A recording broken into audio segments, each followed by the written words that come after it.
Selamat datang di Sarinembah Farm. Apakah kita bisa memakai media tanam bekas yang sudah dipakai, dan bila bisa, apa yang harus dilakukan? Saya membagi 4 kelas media tanam berdasarkan usia media tanam dipakai oleh tanaman tertentu.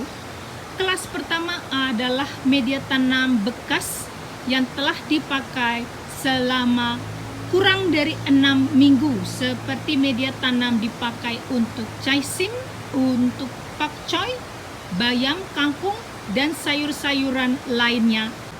Kelas kedua adalah media tanam yang dipakai sampai 6 bulan, seperti tanaman tomat, tanaman timun, dan lain-lainnya.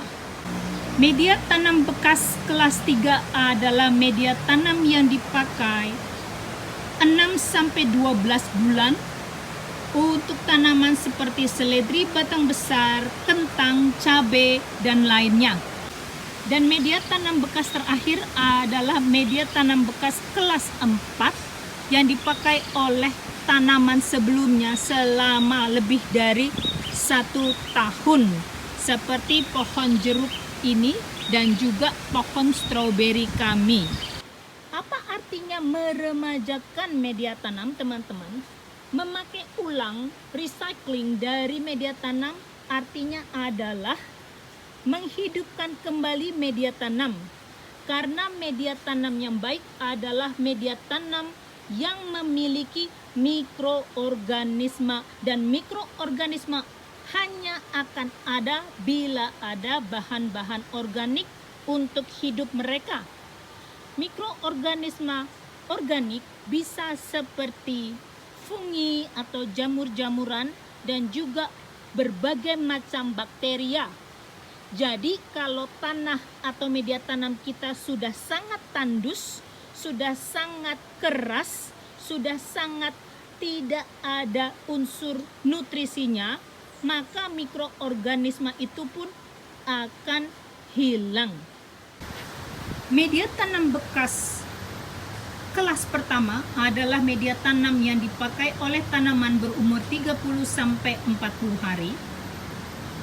Bila teman-teman memakai media tanam yang baik pada awalnya, maka setelah panen dari sayuran-sayuran ini, maka media tanam tersebut bisa langsung dipakai.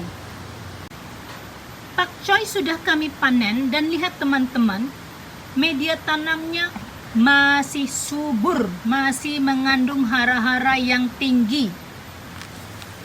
Lihat teman-teman, media tanam ini bisa langsung dipakai oleh tanaman selanjutnya tanpa perlu kita apa-apakan, sama seperti menyulam, dikarenakan hara-haranya belum habis, nutrisinya belum habis, sehingga tanaman selanjutnya bisa menikmati nutrisi dan hara-hara yang terkandung. Lihat, saya menanam bibit kale keriting di tempat pakcoy kami tadi, ya, tanpa perlu ditambah apa-apa teman-teman. Ini sudah cukup hara-haranya, cantik. Media tanam bekas kelas kedua adalah yang telah dipakai antara 6 minggu sampai 6 bulan. Pohon tomat kami yang sudah panen kemarin, saya akan bersihkan agar bisa dipakai kembali media tanamnya. Untuk media tanam bekas yang sudah dipakai sampai 6 bulan, kita perlu mencek pH-nya, potensial hidrogen. Potensial hidrogen yang netral adalah 6,5 sampai 7. 6 atau 7 juga tidak apa-apa teman-teman. Jangan terlalu asam dan jangan terlalu basa.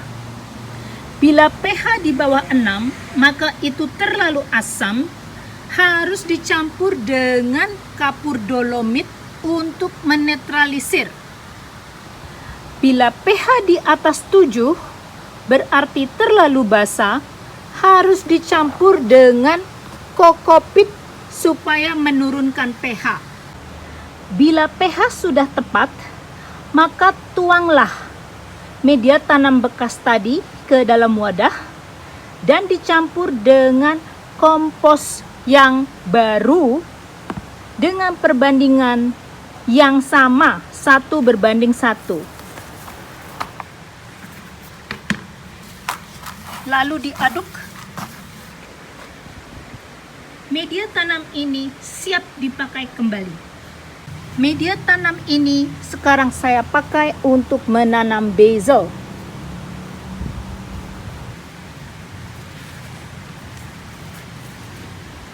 Cantik ya? Media tanam bekas kelas ketiga adalah media tanam bekas yang berumur 6-12 bulan, seperti seledri batang besar, cabai, dan kentang. Ini media tanam bekas setelah kami memanen kentang, teman-teman. Kita cek pH-nya sama seperti tadi. Bila kekurangan atau sangat rendah, diberi kapur dolomit. Bila sangat tinggi, terlalu basah, kita berikan kokopit. Kebetulan tanah kami masih netral. 7. Media tanam bekas lalu dituangkan ke dalam wadah sama seperti tadi, dan kita akan memberikan perbaikan. Setelah itu, media tanam dituang ke dalam wadah. Dikarenakan media tanam ini sudah melayani pohon kentang kami selama hampir 12 bulan, maka media tanam ini hampir-hampir kehilangan seluruh hara dan nutrisi yang terkandung. Oleh karena itu, kita perlu mengembalikan dengan memberikan berbagai bahan organik. Pertama-tama, bila teman-teman merasa bahwa media tanam ini sedikit keras, boleh mencampurkan dengan kokopit. Jangan banyak-banyak, ini hanya untuk membuat tanah ini menjadi lebih lembut. Lalu, saya selalu menaruh garam untuk membangkitkan atau menaruh mineral ke dalam tanah. Ini adalah garam dapur, teman-teman. Teman-teman boleh taburkan 1 sendok kecil untuk kira-kira 6-8 liter media tanam. Lalu diaduk sampai rata ya. Sekarang adalah pemberian bahan organik untuk meningkatkan hara dan nutrisi. Ini adalah kompos daun, ini adalah pupuk kandang, ini adalah pupuk kascing, ini adalah pasir malang, dan ini adalah pupuk ayam. Saya biasanya mencampur pupuk daun, kompos daun dengan pupuk kandang, dan juga menambahkan pupuk kascing. Pasir malang saya lakukan untuk mempertahankan porositas yang barangkali sudah menurun dikarenakan terlalu lama dipakai, dan pupuk ayam untuk meningkatkan nitrogen yang barangkali sudah banyak terbuang. Seluruh bahan ini lalu dicampur dan diaduk dengan merata. Sekarang sudah siap dipergunakan. Lalu media tanam tadi kami pakai untuk menanam seledri batang besar untuk dipindahkan ke dalam pot yang lebih besar. Lihat teman, sekarang sudah cantik. Saya sangat senang. Yang terakhir adalah media tanam bekas kelas keempat yang sudah dipakai lebih dari 1 tahun, seperti yang dipakai untuk pohon jeruk dan juga pohon stroberi saya. Seperti yang teman-teman lihat, sudah keras,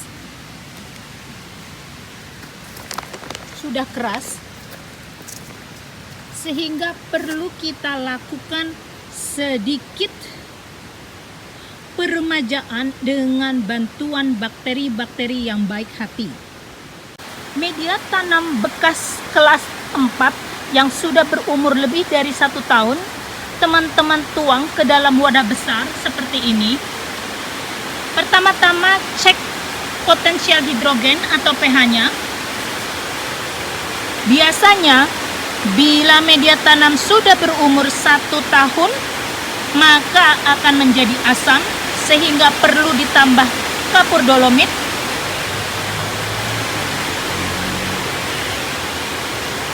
Lalu teman-teman bisa biarkan dulu selama 2 hari.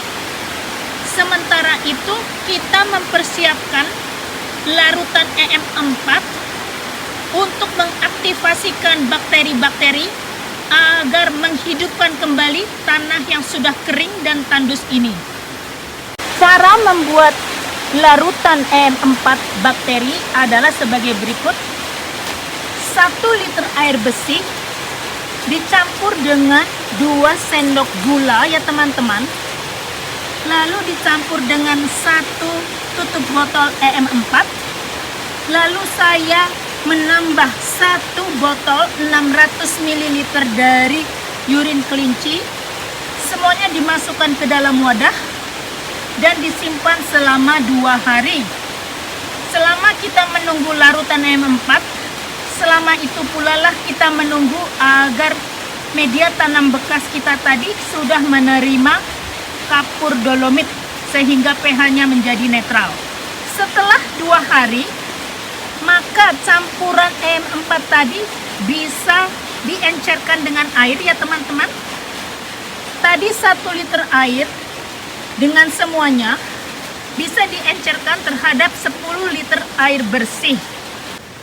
Lalu siramlah larutan EM4 tadi terhadap wadah. Di dalam larutan ini terdapat ribuan, jutaan, puluhan juta bakteri-bakteri yang akan bekerja untuk membangun unsur organik di dalam media tanam yang sudah tandus dan kering ini. Biarkan selama 3 hari teman-teman, dan setelah itu kita memulai proses seperti media tanam kelas 3. Kita memberi lapisan kompos dan pupuk, juga sekam bakar dan pasir malang. Diaduk-aduk dan media tanam tandus ini siap dipergunakan kembali.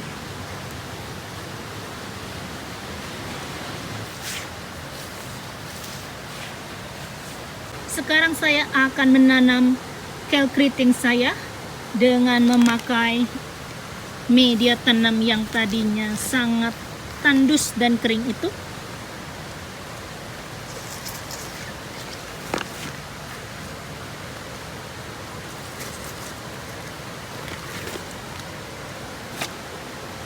Cantik sekali kale saya. Sekarang teman-teman sudah mengetahui bahwa kita bisa memakai media tanam yang bekas. Kita hanya perlu mengolahnya.